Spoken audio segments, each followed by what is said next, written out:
Hey, welcome back to Everyday Economics, the podcast that helps you learn about the economic world happening around you every day. I'm your host, Chris Krug. I'm president of the 501c3 nonprofit, nonpartisan Franklin News Foundation.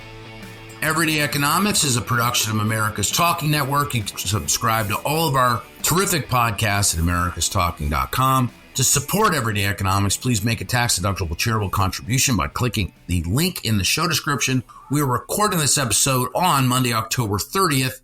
And joining me as always is Dr. Orphe Divounguy, PhD economist. I want to talk about the economy as a whole and some of the little pieces of information that we have access to, try to make sense of them.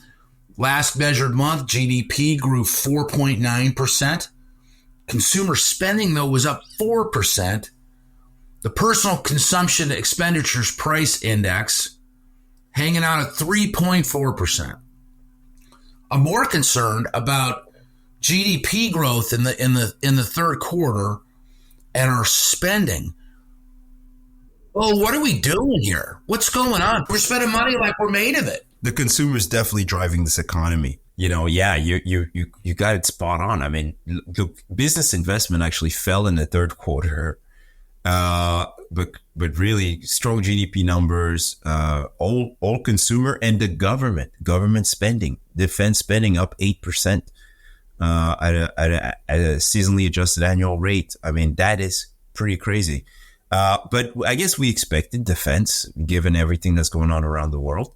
But we didn't expect the consumer to come out so strong this summer. We did have some hints before this GDP report, though, that the consumer had gone crazy this summer. The question now becomes, well, hold on a second. Will the consumer eventually run out of steam? Will the consumer hit a wall? And not quite yet. The reason I say that is because the consumer still has a ton of excess savings that they're running through. But you know for sure that consumer spending is set to slow down at a pretty rapid pace. And the reason why I say that is, credit is extremely tight. Yields have gone up, like rising interest rates are basically squeezing households and businesses. By squeezing businesses, well, what does it mean? It means businesses will hire fewer people, right? So hiring is going to continue to cool down. And of course, that means wage growth is also going to tick lower. So you take all these factors together and basically you have a Fed that doesn't necessarily need to hit the brakes again when they meet later this week, right? So look, just to get into the data, to give you some sense of what happened this summer, personal income, that just even this past month, personal income grew $78 billion, right? And consumer spending increased $139 billion in 1 month. So it's crazy, like more, like twice, almost twice, right? Well, how is that? Well, I mean, I just don't understand it. Excess savings, you have about a trillion, you still had about $1 trillion in excess savings around the economy. And so consumers are basically spending out of their savings. They can't borrow that much more anymore, right? We know credit card debt is near an all-time high. We know basically interest rates are super high, which means that the more debt you're going to take on, the higher it's going to cost to service that debt, right? And I think consumers are smart. They're like, okay, I've tapped out the credit cards. Let me see what else I got in my savings account, and they're burning through that pretty rapidly.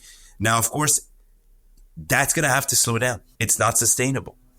We're going to try to keep this episode tight because there's a lot of data here, and I want to try to make this as personal for the audience that we have as possible. So let me ask you this question. We're not spending money on housing, right? I mean, we're spending money on housing, but we're not buying new houses, right? I mean, that number is reducing. We're not buying cars and new vehicles. That market is also moving very slow. So what are we spending our money on at this point?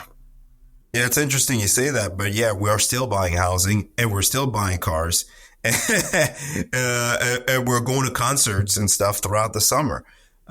None of that is sustainable. I think it's going to come down. Whether it's going to come down quick, no. I think we're going to see all of 2024. You're going to see that slow down in 2024. But I think we're going to end the year roughly where we need to be at basically core PC inflation around 2%, around the Fed's target. You got rent growth cooling. You got wage growth cooling. You got the car markets are going to continue to cool. You mentioned cars. That's going to continue to cool.